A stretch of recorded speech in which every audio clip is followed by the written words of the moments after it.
La sexta de las 7 iglesias mencionadas en el libro de Apocalipsis fue la iglesia en la ciudad de Filadelfia, nombrada así por Eúmenes II, quien fue rey de Pérgamo y fundó esta ciudad en el año 189 a.C.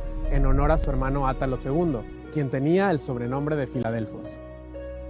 Filadelfia fue una ciudad muy próspera y se la llegó a conocer como la pequeña Atenas debido a sus templos y fuertes influencias griegas. El Evangelio llegó aquí a mediados del siglo I y durante mucho tiempo fue un lugar muy importante para los cristianos ortodoxos griegos. En el año 1390, Filadelfia fue la última de las ciudades en Asia Menor en caer bajo el control de los otomanos, quienes la renombraron como Alaşehir, que significa la ciudad colorida.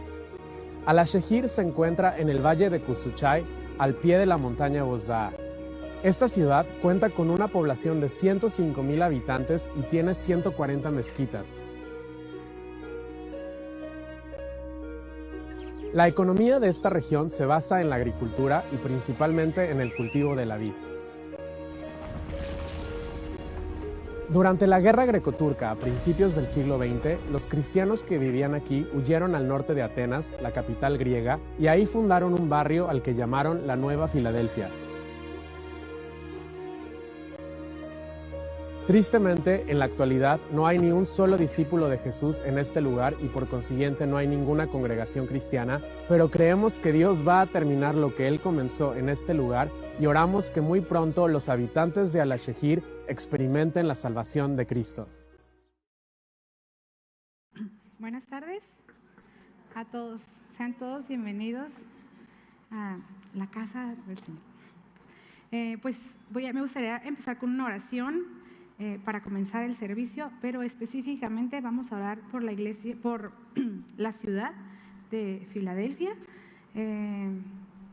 Y pues se dice que no hay creyentes, entonces me gustaría empezar con una oración a favor de la iglesia en Filadelfia. Si hay algún creyente, pues que la iglesia pueda crecer, que el reino de Dios se establezca ahí. Entonces les voy a pedir que se unan en oración conmigo en esta tarde. Señor, gracias te damos en esta tarde, gracias por la oportunidad que nos das de estar aquí, Señor, en tu casa, Señor, de poder reunirnos la iglesia, Señor, y poder seguir conociendo tu palabra, Señor, poder escudriñarla, Señor, poder seguir aprendiendo, Señor, no para llenarnos de conocimiento, sino para poder ponerlo en práctica, Señor. Y en esta tarde oramos por la ciudad de Filadelfia, Señor. Oramos que tu palabra pueda volver, Señor, a ese lugar, que la gente pueda conocer a ese Dios verdadero, a ese Dios santo, que ellos puedan volverse a ti, que ellos puedan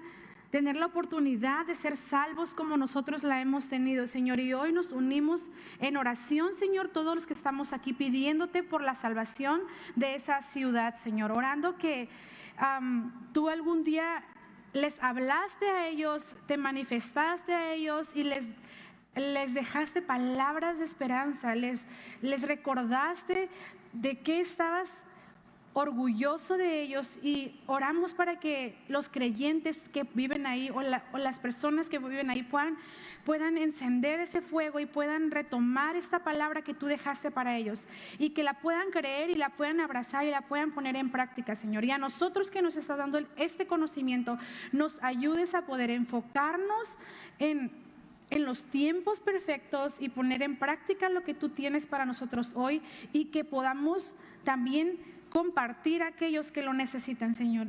Nos ponemos en tus manos y te damos gracias en el nombre de Jesús. Amén. Bueno, pues vamos a comenzar con el mensaje de la iglesia a la iglesia Filadelfia. Y como hemos estado ya todo este mes de septiembre, hemos estado escudriñando los mensajes que Dios ha dejado a las 7 iglesias en el libro de Apocalipsis. Entonces voy a retomar un poquito de lo que vimos en el video, y voy a dar algunos datos informativos de lo que fue la ciudad de Filadelfia. ¿Por qué? Porque vamos a conocer el contexto de la ciudad para poder entender parte del mensaje que Jesús dejó a través de Juan. Entonces, les voy a leer alguna información específicamente de la ciudad.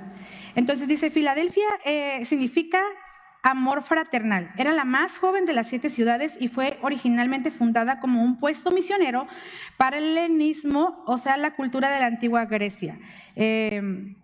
Los griegos querían establecer su cultura, su política, sus creencias, entonces establecieron esta ciudad como una estación de misioneros para poder, pero no misioneros cristianos, sino misioneros griegos, para poder repartir su cultura, que es el helenismo. Si ustedes se acuerdan, creo que en la prepa, yo lo vi en la prepa, algunas filosofías, y entre ellos estaba el helenismo, creo que fue en la prepa. El propósito original detrás de esta ciudad clave era convertirla en un centro para esparcir la lengua griega, su cultura y sus tradiciones a través de las provincias de Asia. Filadelfia había sido edificada con la intención deliberada de que se pudiera convertir en una ciudad misionera. Más allá de Filadelfia estaban los campos desolados de Frigia y de las tribus bárbaras, y se tenía la intención de que la función de Filadelfia fuera esparcir la lengua griega, la manera de vivir de los griegos y la civilización griega a través de las regiones que estaban más allá.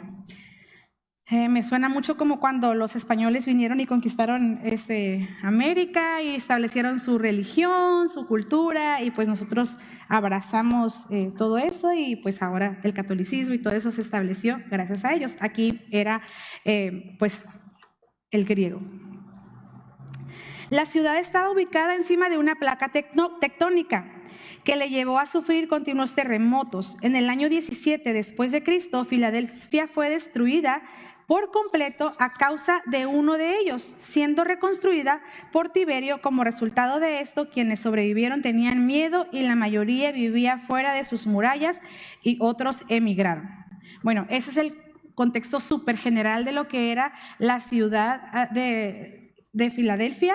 Estaba construida encima de una placa tectónica no muy diferente a nosotros, pero al fin y al cabo ellos sí vivían constantemente, pues sismos, temblores, ¿no? Entonces siempre estaban como esperando la alerta. No sé si se acuerdan, pero hace 2 días o 3 días hubo un terremoto el 19, y luego creo que 2 días después hubo otro.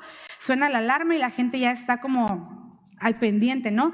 Así estaba la iglesia de Filadelfia, con temor de saber que su ciudad podía ser destruida. ¿Por qué? Porque dice aquí, antes del año 17 hubo otro terremoto y fue destruida la ciudad, pero hubo gente que estuvo como reconstruyéndola. Entonces siempre era una ciudad que estaba en temor, por decirlo así, o esperando la desgracia.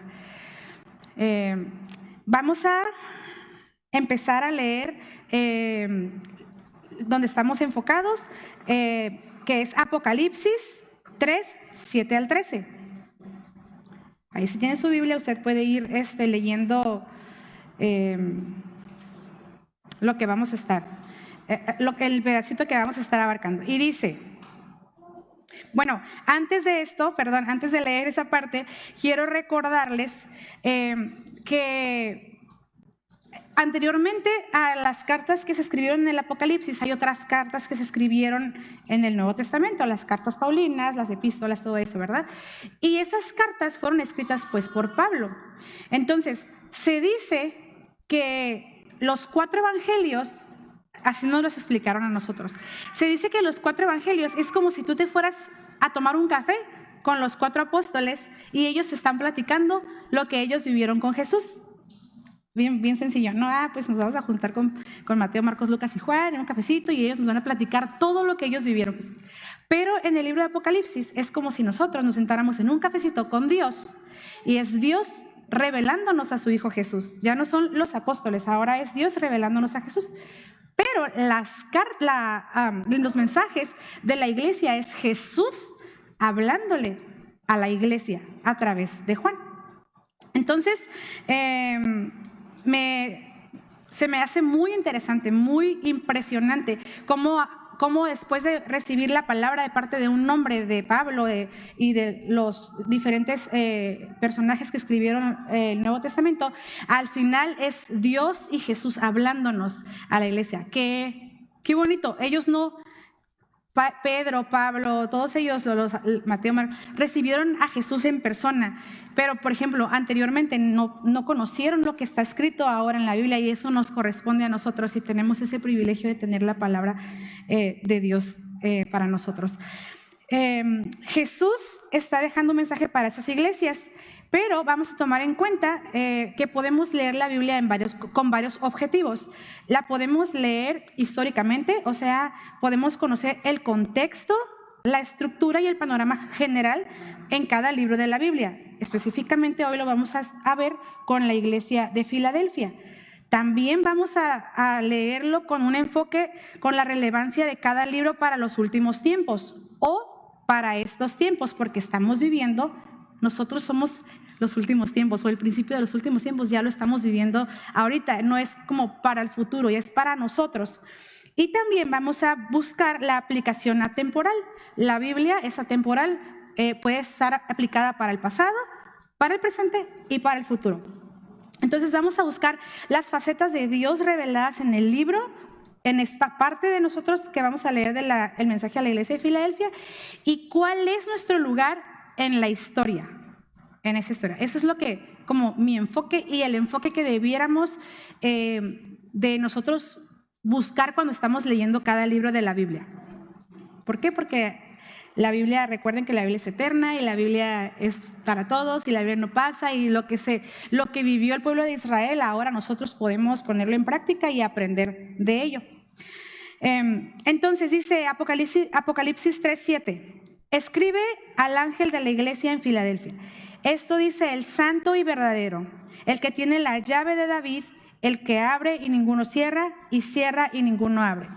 Jesús se está presentando a las iglesias, se presentó en todas las iglesias, Él se presenta y presenta algunas características de lo que es Él, pero hasta la iglesia anterior, creo que todas las formas en que se presenta Jesús aparecen en Apocalipsis 1 y es como Él como se está presentando. Pero aquí se presenta como santo y verdadero. Y esto dice el santo y el verdadero. Jesús le recuerda a la iglesia de Filadelfia que Él es santo y verdadero. Esto no describe tendencias o un pedacito nomás de Jesús que fue en su momento, sino su propio ser. Esto también muestra que Jesús es Yahvé, porque solamente Él es santo en un sentido absoluto. Esta era una de las formas en las que Dios era conocido en el Antiguo Testamento. Vamos a recordar que nos tenemos que ir al Antiguo Testamento, a la historia que hay detrás de la historia del futuro, para poder entender por qué Jesús se está presentando de esta manera. En Habacuc 3:3 dice, Dios viene de Temán y el santo desde el monte Parán. Su gloria cubrió los cielos y la tierra se llenó de su alabanza. Ellos están leyendo las escrituras, la iglesia de antes, y reconocen quién es el santo. Dios es santo. Y ahora Jesús se manifiesta como el santo. Podemos como ver la divinidad de Jesús sabiendo que es Dios. Y luego dice... el profeta Isaías se refiere al santo de Israel no menos de 25 veces, y vamos a leer solamente una escritura que habla sobre esto, que es Isaías 54:5, y dice, porque tu marido es tu hacedor, Jehová de los ejércitos es su nombre y tu redentor, el santo de Israel, Dios de toda la tierra será llamado. Podemos concluir entonces que la identificación de Jesucristo como el santo es una clara confirmación pues de su deidad. Entonces para la iglesia se le está revelando a Jesús como Dios, que es el santo y el verdadero. Hay dos antiguas palabras griegas que se podrían traducir como verdadero.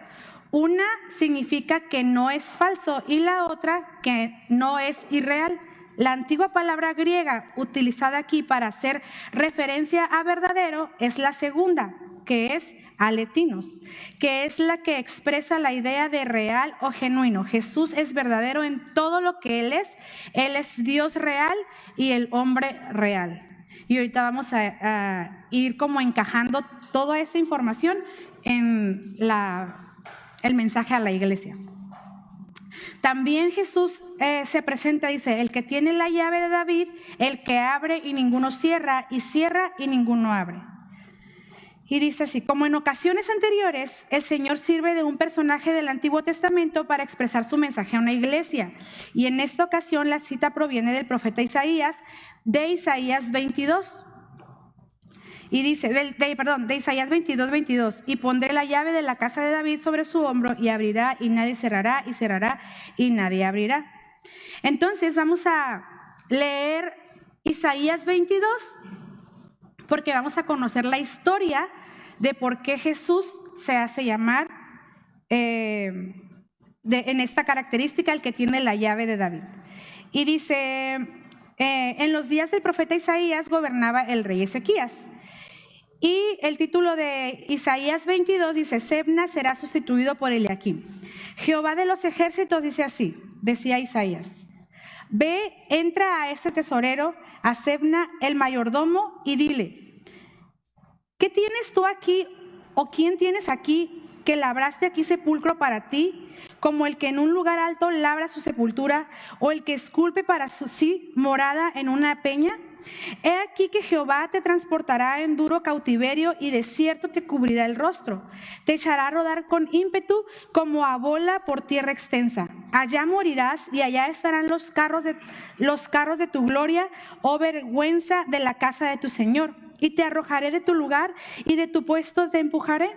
En aquel día llamaré a mi siervo Eliakim, hijo de Hilcías, y lo vestiré de tus vestiduras y lo ceñiré de tu talabarte, y entregaré en sus manos tu potestad, y será padre al morador de Jerusalén y a la casa de Judá, y pondré la llave de la casa de David sobre su hombro, y abrirá y nadie cerrará, y cerrará y nadie abrirá, y lo hincaré como clavo en lugar firme, y será por asiento de honra a la casa de su padre. Colgarán de él toda la honra de la casa de su padre, los hijos y los nietos, todos los vasos menores, desde las tazas hasta toda clase de jarros. En aquel día, dice Jehová de los ejércitos, el clavo hincado en lugar firme será quitado, serás quebrado y caerá, y la carga que sobre él se puso se echará a perder, porque Jehová habló. Bueno, la historia es que este hombre, que era el mayordomo y que era el que tenía la llave y abría y cerraba el reino, se está ensimismando, está abusando de la confianza y está trabajando y construyendo como su tumba en lo más alto, porque él cree que lo puede hacer, y se empieza como a comprar carros y a llenarse como a aprovecharse del puesto que está teniendo, y está perdiendo como su lugar o su enfoque para lo que él estaba trabajando, para lo que era su trabajo. Entonces el profeta Isaías viene, le da esta palabra, y entonces ponen a Eliakim, un hombre íntegro, un hombre justo, un hombre humilde, un hombre sencillo, enfocado en el trabajo que va a realizar, y que se le va a otorgar esa autoridad y ese privilegio de poder ser el que tenga la llave que abra y que cierre cuando él crea que sea necesario. Entonces, Jesús está haciendo como semejanza a este hombre Eliakim. No está viendo por su propio interés, sino por el interés de Dios, de lo que él está pidiéndole, que fue el sacrificio por la humanidad, por nuestros pecados. Jesús no busca su propia gloria, sino exaltar a Dios. Y eso lo podemos encontrar en Juan 17:4. Yo te he glorificado en la tierra, he acabado la obra que me diste que hiciese. Por eso Cristo es digno de toda autoridad y toda confianza, igual que fue en su tiempo Eliakim. Por lo tanto, ahora el Señor Jesucristo, quien tiene la llave de David, y él mismo es el que abre y ninguno cierra, y cierra y ninguno abre. Esta llave es sin duda un símbolo de autoridad, y nadie puede inferir en lo que él decide o hace. Solo Jesús determina quién puede entrar en su casa. Y aunque aquí no se nos dice qué es lo que Él cierra y Él abre, sin embargo ya se nos ha dicho anteriormente que Él tiene las llaves de la muerte y del Hades. Cuando Jesús fue a las profundidades y lo clavaron en una cruz, Él entra, pero Él resucita y arrebata las llaves. Entonces ahora Él tiene la autoridad y por eso es nombre sobre todo nombre. Y a ese Jesús que tiene esa autoridad es el que se le presenta a la iglesia de Filadelfia y ahora también se nos presenta a nosotros. Y en Apocalipsis 1:18 podemos encontrar esta parte que dice que Él arrebató, dice, el que vive estuve muerto, pero vivo por los siglos de los siglos, amén, y tengo las llaves de la muerte y del Hades. Solamente para cerrar con la escritura. Cristo ha abierto el camino a la salvación y nadie podrá cerrarlo, pero también es Él quien cuando las personas rechazan su palabra cierra la puerta de la salvación y nadie puede abrirla.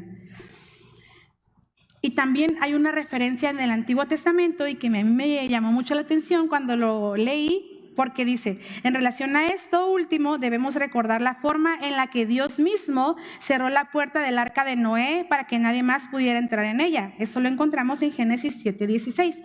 O sea, desde el principio de la historia, Dios es el que ha cerrado la puerta y nadie la puede abrir, y el que la abre y nadie la puede cerrar. Y aquí lo vivimos con Noé. Y si volvemos a la historia de Noé, fue un tiempo de juicio para la tierra y solamente los que estaban en integridad, obedeciendo a Dios, que fue Noé y su familia, se pudo salvar y las cosas fueron renovadas. Entonces, ese mismo Dios que se presentó a Noé es el mismo Dios que se está presentando ahora, pero ahora es Jesús, otra parte de Dios, pero Jesús en la tierra, ¿no? Qué impresionante. Vamos a conocer ahora lo que sigue de Apocalipsis a la iglesia, y dice: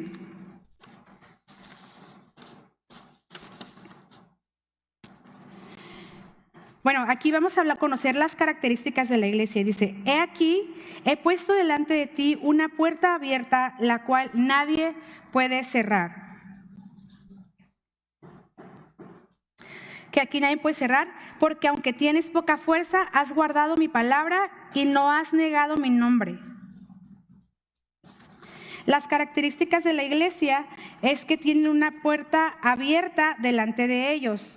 Muy a menudo una puerta abierta habla de la oportunidad para el evangelio.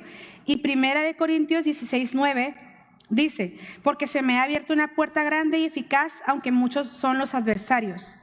2 Corintios 2:12 dice: cuando llegué a Troas para predicar el evangelio de Cristo, aunque se me abrió puerta en el Señor, y luego se desarrolla más escritura, pero estamos hablando sobre lo que se habla, las puertas abiertas. Y Colosenses 4:3 dice: orando también al mismo tiempo por nosotros, para que el Señor nos abra puerta para la palabra, a fin de dar a conocer el misterio de Cristo, por el cual también estoy preso.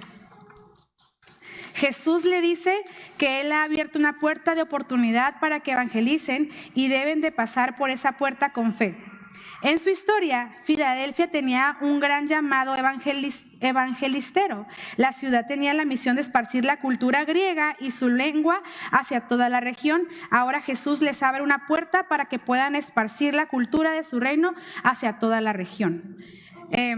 Conectamos como esa parte de la característica de la ciudad, que era una iglesia, una ciudad misionera para representar la cultura griega, pero a la iglesia de Filadelfia se le pide que presente la cultura del reino, que es el evangelio, poder esparcir el evangelio. Y luego continúa diciendo Apocalipsis: porque aunque tienes poca fuerza, has guardado mi palabra y no has negado mi nombre. Parece que la iglesia de Filadelfia era pequeña y tal vez sus miembros pertenecían mayormente a la clase más pobre. Nada de esto sería de extrañar en una ciudad que constantemente sufría violentos terremotos. Sin embargo, reconocer la falta de recursos propios y confiar en el Señor y en su poder es el requisito fundamental para que Él abra la puerta de nuevas oportunidades. El término poca fuerza no implica debilidad, sino una fuerza real. Ellos eran lo suficientemente débiles para ser fuertes en el Señor. Puede que seamos demasiado fuertes o grandes o seguros de nosotros mismos como para que Dios pueda usarnos en verdad. La iglesia en Filadelfia tenía la pobreza de espíritu para conocer que necesitaban en realidad la fuerza de Dios. Se me hizo muy... No sé, estoy descubriendo muchas cosas en este estudio sobre este mensaje a la iglesia, porque pudiéramos decir, no, pues es una debilidad es una debilidad que sean débiles, pobrecitos, que ojalá que se esforzaran. No, porque en su debilidad el apóstol Pablo era un gran ejemplo de esta dinámica de debilidad y fuerza. La fuerza de Dios fue hecha evidente en su debilidad, y dice 2 Corintios 12, 7 al 10. Y para que la grandeza de las revelaciones no me exaltase desmedidamente, me fue dado un aguijón en mi carne, un mensajero de Satanás que me abofetee, para que no me enaltezca sobremanera.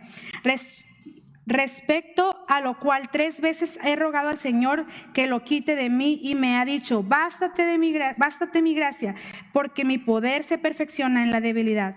Por tanto, de buena gana me gloriaré más bien en mis debilidades, para que repose sobre mí el poder de Cristo. Por lo cual, por amor a Cristo, me gozo en las debilidades, en afrentas, en necesidades, en persecuciones y en angustia, porque cuando soy débil, entonces soy fuerte. Cuando estemos en nuestra mayor crisis de debilidad, es donde más fuertes podemos ser en Cristo, porque va a ser como, Señor, necesito tu dependencia y necesito que tú seas el que tomes el control, porque yo ya no puedo. Y qué bonita alabanza le da Jesús a la iglesia de Filadelfia, que es una iglesia débil, se podría decir, pero que esa debilidad es lo que los sostiene, y más adelante vamos a ver qué es lo que les permite vivir esta debilidad. Y si nos vamos también al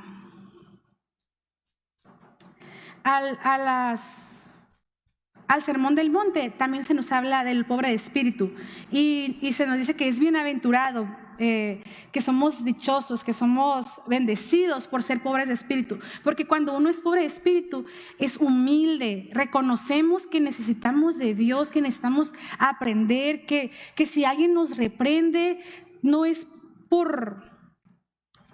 porque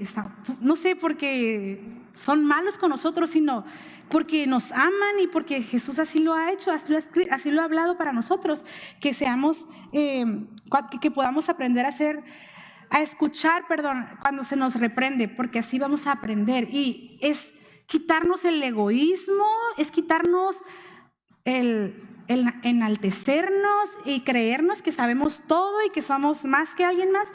Cuando somos pobres de espíritu, vivimos en esta debilidad, y entonces nos bastamos de la gracia de Jesús y nos hacemos fuertes en Él. Dice también Apocalipsis, has guardado mi palabra y no has negado mi nombre.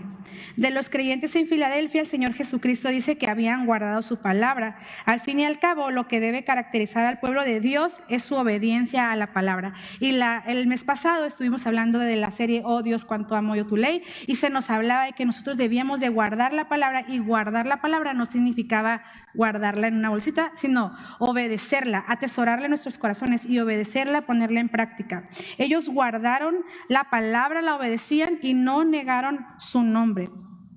Ellos habían permanecido fieles al mensaje del evangelio sin alterar su contenido ni abrazar enseñanzas heréticas.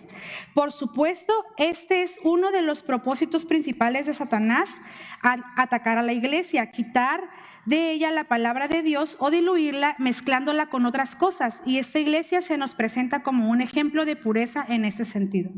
Y no has negado mi nombre.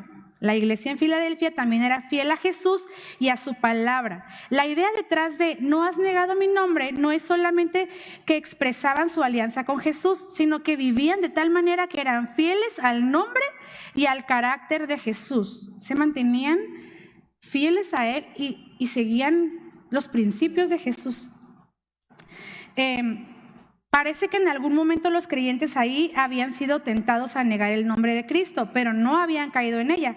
Y en relación a esto es interesante recordar que la ciudad de Filadelfia había cambiado 3 veces de nombre para dar honor a sus distintos benefactores, pero la iglesia se había mantenido fiel al nombre de Cristo.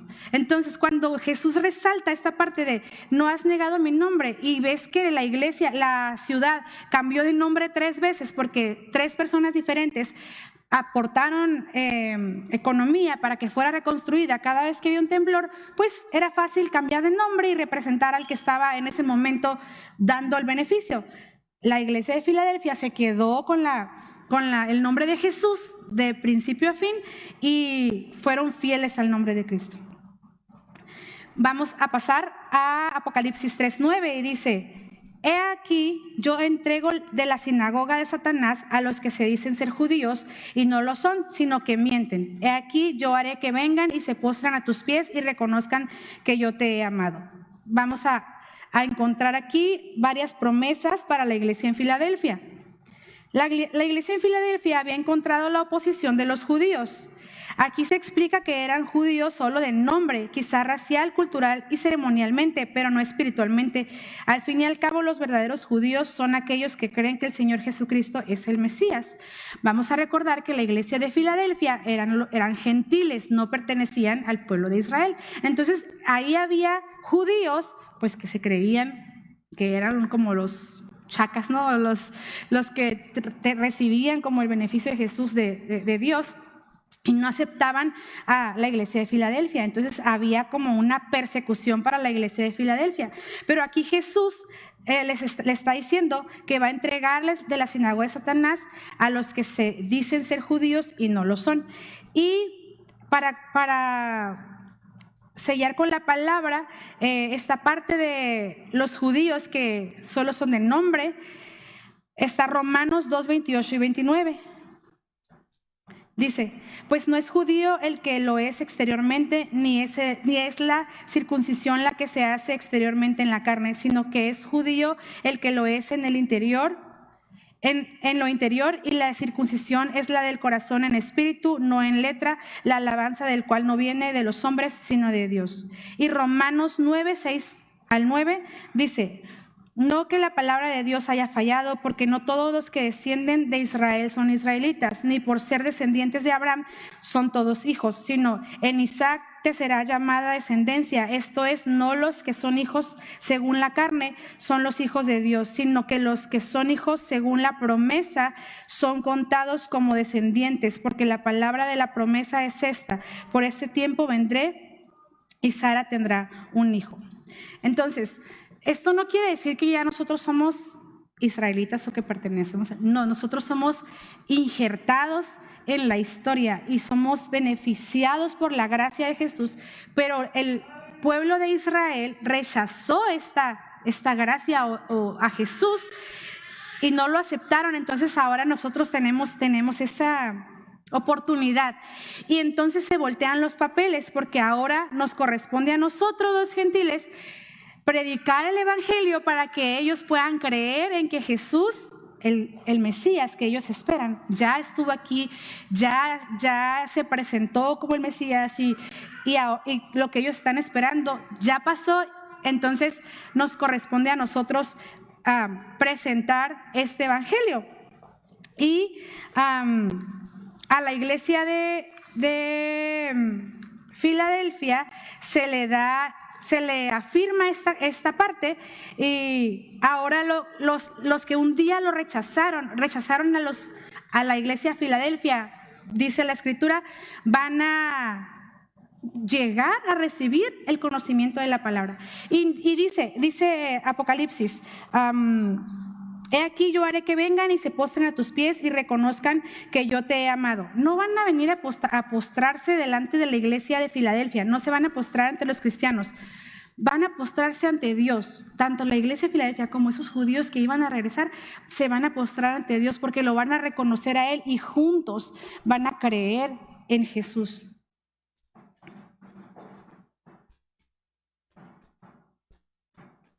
Apocalipsis 3:10 dice: por cuanto has guardado la palabra de mi paciencia, yo también te guardaré de la hora de la prueba, que ha de venir sobre el mundo entero para probar a los que moran sobre la tierra.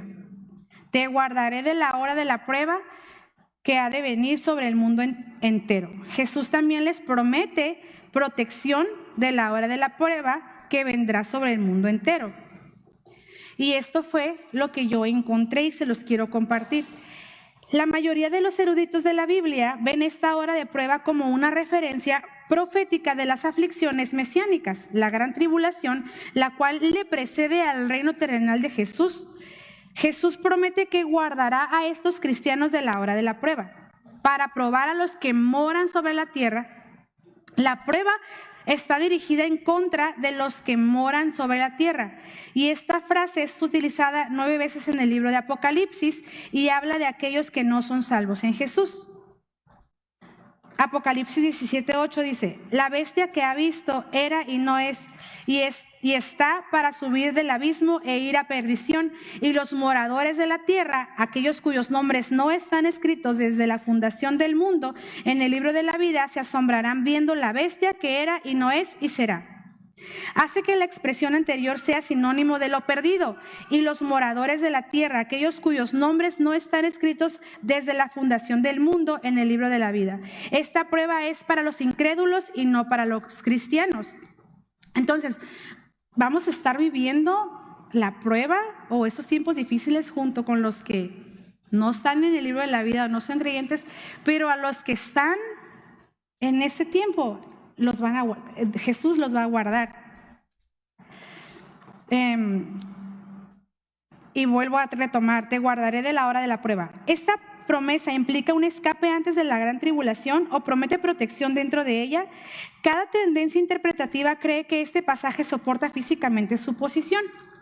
Aquellos que creen que la iglesia estará aquí durante el tiempo de la tribulación se enfocan en el mandato de Jesús a tener paciencia y dicen que el contexto demanda ver esto como una protección que habilita al fiel a tener paciencia en el periodo.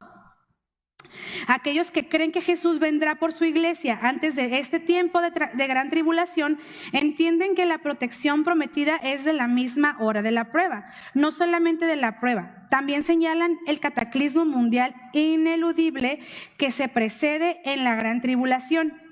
Y esto lo encontramos en Mateo 24:21, porque habrá entonces gran tribulación, cual no la ha habido desde el principio del mundo hasta ahora, ni la habrá. Y en Apocalipsis 6, 8, 9 y 16 encontramos los juicios de Dios, que son los sellos, las trompetas y las copas. Y va a ser un tiempo, pues, de tribulación, un tiempo donde vamos a vivir tiempos difíciles. Sin embargo, la referencia a guardar el mandamiento de tener paciencia está en el tiempo antepresente. Has guardado la palabra de mi paciencia, lo que muestra que es algo que los cristianos ya han comenzado a hacer antes de esta hora de la prueba, la cual aún no ha llegado sobre el mundo. Entonces, ellos no iban a guardar la paciencia en los tiempos difíciles o en ese tiempo de prueba, sino desde antes se les estaba alabando a esta iglesia porque ellos ya estaban siendo pacientes. Y vamos a recordar que la paciencia traduce la palabra del griego antiguo upomone o upomone, la cual no habla de la paciencia que se sienta y acepta las cosas, sino de la paciencia que domina las cosas. Es una determinación que no apresura, sin embargo no retrasa, lo cual avanza firmemente y se niega a ser desviada. La promesa es una recompensa por la paciencia que ya han tenido, no equiparlos para que tengan paciencia en el futuro y en lo que le concierne a la iglesia de Filadelfia. Entonces, ellos van a ser guardados por tener esta paciencia, o nosotros vamos a tener, se nos anima a tener esta paciencia desde ahorita, a resistir, a estar preparados, a no sentarnos porque, Dios ya va a hacer todo, Jesús se va a encargar de mí. No, a nosotros poder avanzar en este tiempo, pero Jesús nos promete que Él va a estar con nosotros en ese tiempo, vamos a estar rodeados de Él para poder caminar en este tiempo de prueba. A los que moran sobre la tierra, no se refiere a los creyentes, sino a los incrédulos, quienes son el objeto de la ira de Dios a través del Apocalipsis.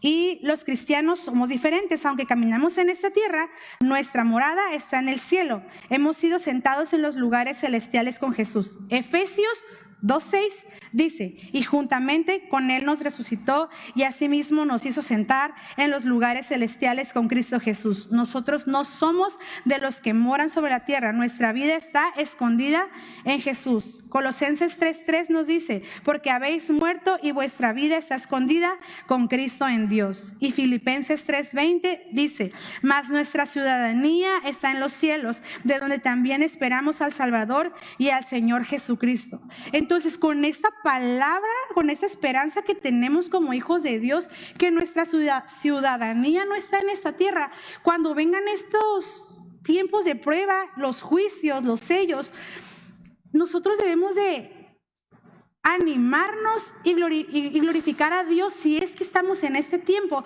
porque lo que viene es que pronto vamos a vivir en nuestra verdadera tierra o en nuestra verdadera morada con Jesús en la eternidad. Cuando se acerca el día oscuro o la prueba, está más cerca nuestra redención y nuestra historia con Jesús, de por fin conocerlo, de por fin estar con Él cara a cara, y que luego podamos conocer a Dios cara a cara también. No nos emociona eso, que en el día, no sé si vamos a estar aquí, no sé si nos va a corresponder a nosotros, no porque vamos a estar en la tribulación, no, a lo mejor ya estamos muertos, a lo mejor ya pasó tiempo, a lo mejor sí nos toca, estamos viviendo ya situaciones como la pandemia, que son cosas que estaban escritas en la Biblia, en el Apocalipsis, que se están cumpliendo, y solamente decía en Mateo, cuando vean esas cosas, todavía no es el fin, es el principio del fin, y esto va a ir en aumento, o sea, se va a poner peor todo. No podemos hablar de un evangelio como decirle a la gente, no, vas a ver que Dios nos va a rescatar de la próxima pandemia más grave, y pues en Dios vamos a estar a salvo, porque nada nos va a tocar. No, todo va a estar peor, porque dice que en la Biblia que en los últimos tiempos la maldad va a incrementar, a lo bueno van a llamar malo, va a ser un desastre, pero en ese desastre la gracia y la misericordia de Jesús, de Dios, es lo que va a resaltar, y nosotros tenemos que ser pacientes, pero no pacientes de esperar, sino pacientes de atacar, defender y resistir en estos días.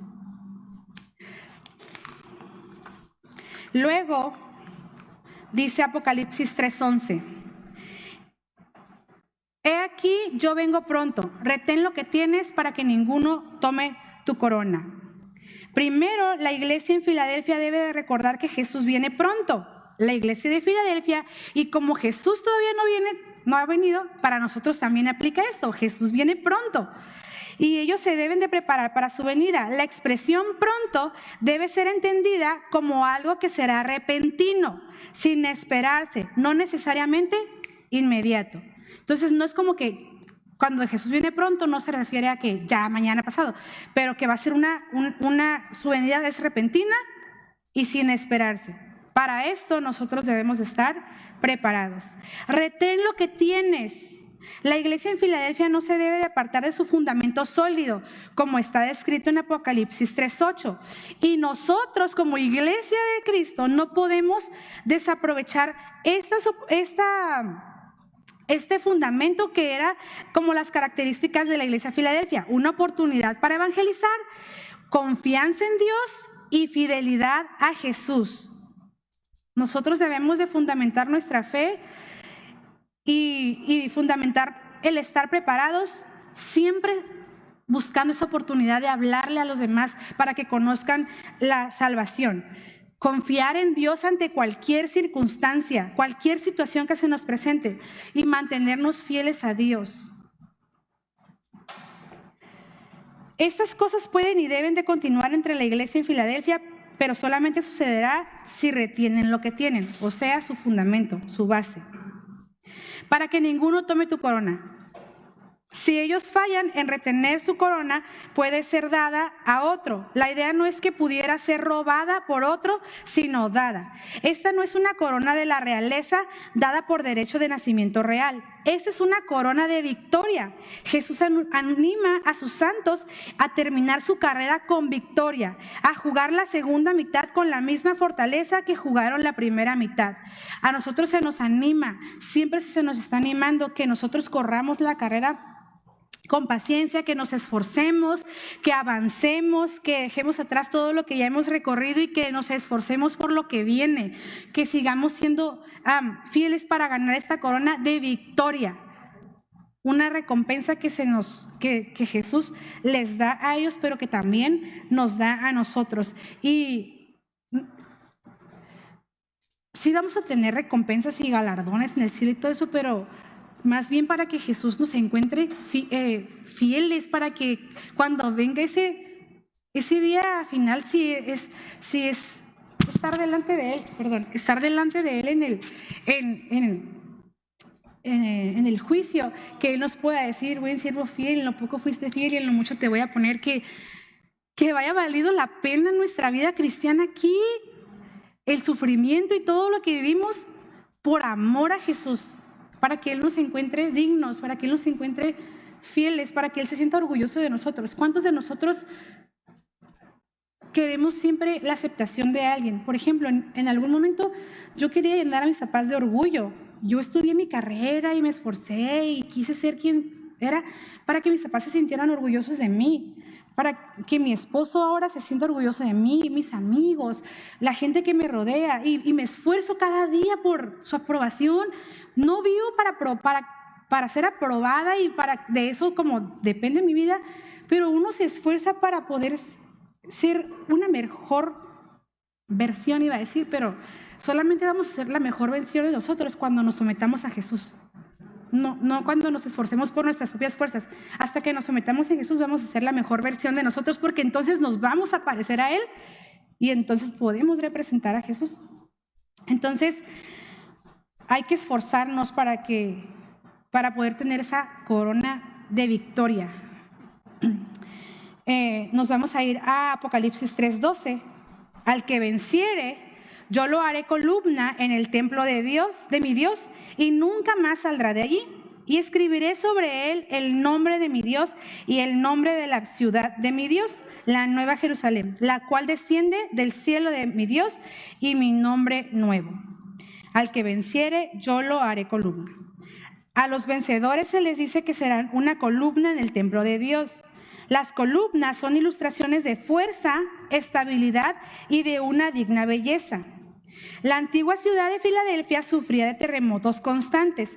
Cuando un edificio se derrumbaba en un terremoto, muy a menudo todo lo que quedaba era esas grandes columnas. Jesús nos ofrece la misma fuerza al permanecer firmes en Él cuando todo a nuestro alrededor sucumbe.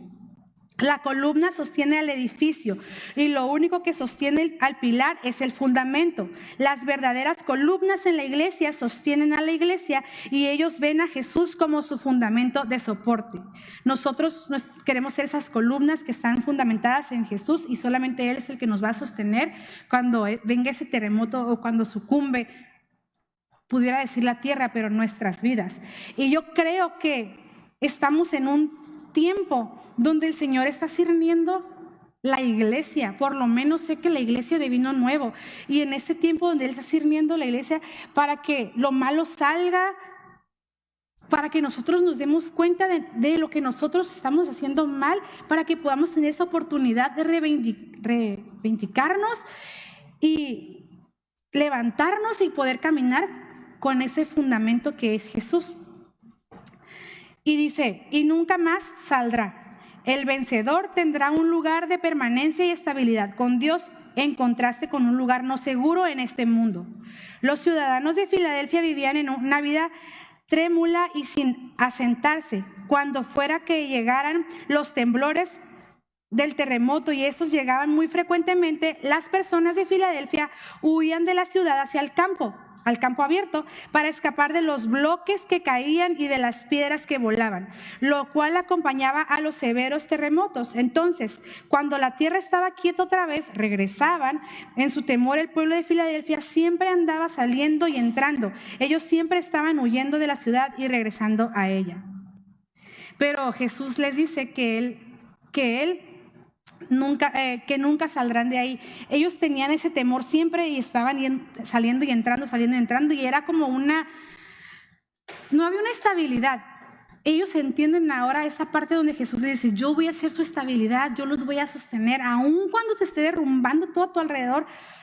Y no quiero meterme a ejemplos, pero aun cuando la peor crisis que estás viviendo en tu vida en este momento, ahí Jesús nos va a sostener. Escribiré sobre él el nombre de mi Dios y mi nombre nuevo. El vencedor también recibirá muchos nombres de Dios de la Nueva Jerusalén y el nuevo nombre de Jesús. Estos nombres son marcas de identificación porque muestran a quién le pertenecemos. Estas son marcas de intimidad porque muestran lo privilegiados que somos al conocerle a Él de maneras que otros no le conocen. Esto funciona bien con la imagen de una columna. En el antiguo mundo se tenía una columna especial con una inscripción, la cual era añadida a uno de los templos para honrar a un siervo fiel de la ciudad o a un sacerdote distinguido. Filadelfia honraba a sus hijos ilustres al poner sus nombres en las columnas de los templos para que cuando todos vinieran a adorar pudieran ver y recordarlos. Pues vamos a estar sellados por el nombre de Dios cuando nosotros vivimos en intimidad, cuando le conocemos aún más, recibimos esa identidad de quién es Dios en nosotros, quiénes somos nosotros en Jesús, y eso nos va a poder, eso nos da fuerza y autoridad para que nosotros podamos hablar de ese Dios al que nosotros conocemos, de ese Dios que yo puedo decir es un Dios soberano, porque a Él no se le escapa nada. Y no se los digo porque la Biblia lo dice. Sí, la Biblia lo dice, pero Lizzy ya lo vivió, Lizzy ya lo experimentó, ya conoció ese Dios soberano, a ese Dios protector, a ese Dios que suple, a ese Dios Jireh, a ese Dios que me sostiene.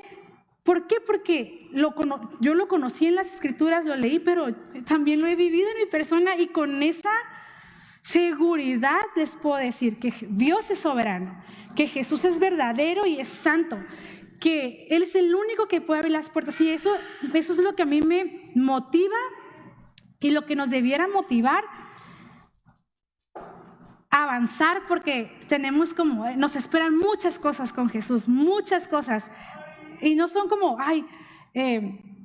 como antes yo decía que de panzazo me quería ir al cielo, así como que cuando ve a Jesús que me lleve, no importa, o sea, no importa que no tenga coronas y que no tenga, mi corona no tenga piedras, no, con que llegue al cielo. Ese era mi pensamiento, porque no entendía, porque no sabía, no quiero ir al cielo por las coronas, por el galardón o lo que yo voy a recibir. Yo quiero ir al cielo porque quiero estar con mi Creador, quiero estar con Jesús, con aquel que murió en la cruz por mí, que me amó, que me ama y que dio su vida por mí, y que de verdad quiero que mi vida sea como agradarle lo mejor que pueda. Es lo mínimo que puedo hacer por todo lo que Él hizo por mí.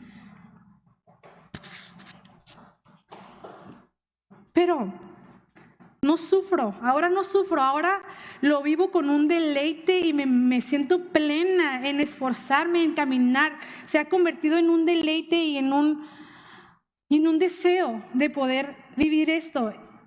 Y cuando vienen situaciones difíciles, sí, me duele mi corazón y la humanidad se cansa y sufre, pero hay algo mayor que dice: Señor, ayúdame, porque solo en ti puedo avanzar, solo en ti puedo llegar a completar esto, y que tú me puedas encontrar fiel hasta el final. Que fallo, sí, todos fallamos, somos humanos y no somos perfectos, el único perfecto es Dios, pero esforzarnos para alcanzar la estatura del varón perfecto que es Jesús. Apocalipsis 13. El que tiene oídos, oiga lo que el Espíritu dice a las iglesias. Y estamos por concluir el mensaje a la iglesia. Dice: el que tiene oídos, oiga. Todos nosotros queremos oír la alabanza y las palabras de ánimo que Jesús le da a la iglesia de Filadelfia. Porque si se fijan, no les dijo tengo algo contra ti, como a otras iglesias. Estuvo alabándolos.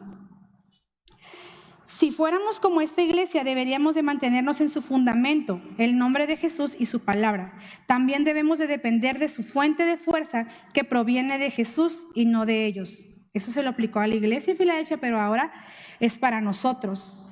Nosotros debemos de escuchar este mensaje, tomarlo bueno, aprovechar esas oportunidades que Dios nos ha dado, que nos ha abierto, esas llaves esas puertas que nos ha abierto de poder ser nosotros los portadores del evangelio y de ir y predicar el evangelio a toda criatura. Ahora es nuestra tarea como iglesia, porque en su tiempo se lo decía a la iglesia que está en este presente, pero ahora nos corresponde a nosotros de mantenernos fieles hasta en los tiempos difíciles y de perseverar hasta el final. Y para concluir, quiero terminar con una oración. Y quiero que volvamos a orar por salvación para la iglesia, para la ciudad de Filadelfia. Me gustaría que oráramos por la iglesia perseguida. Mi oración por la iglesia perseguida va a ser enfocada a la historia de Esteban. Cuando Esteban fue apedreado, cuando él estaba lleno del Espíritu Santo, él se atrevió a decir que él vio al Hijo del Hombre. Y para los que estaban a su alrededor, él estaba blasfemando y estaba diciendo herejías, porque nadie podía pronunciar ese nombre. Y Esteban lo estaban apedreando y él estaba siendo lastimado y estaba siendo herido y lo estaban matando. Pero dice la palabra de Dios que Esteban no vio a las personas. Dice que los cielos se abrieron y él vio al Hijo del Hombre.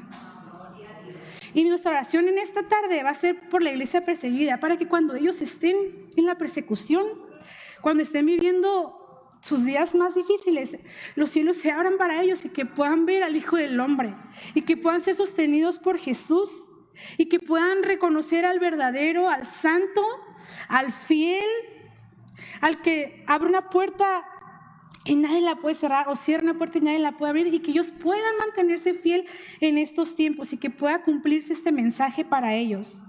Vamos a orar también por nosotros para que podamos mantenernos fieles hasta el fin y en los tiempos difíciles, y para que podamos practicar la paciencia, no quedándonos sentados en nuestro lugar sabiendo que Dios tiene el control de todas las cosas en la parte que nos corresponde a nosotros, en nuestra responsabilidad como hijos de Dios, sino que nosotros nos podamos poner de pie y avanzar en este tiempo.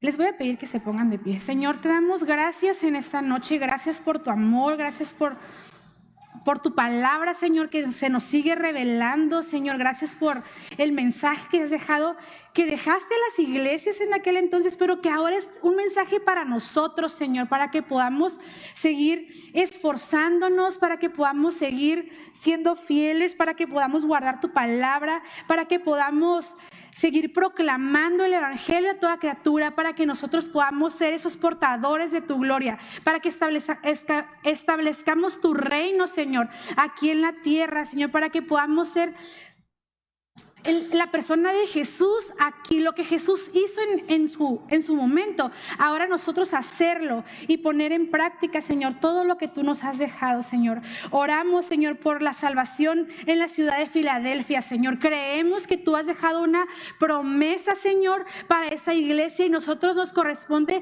orar, Señor, e interceder para que la salvación, Señor, llegue a esos lugares, Señor.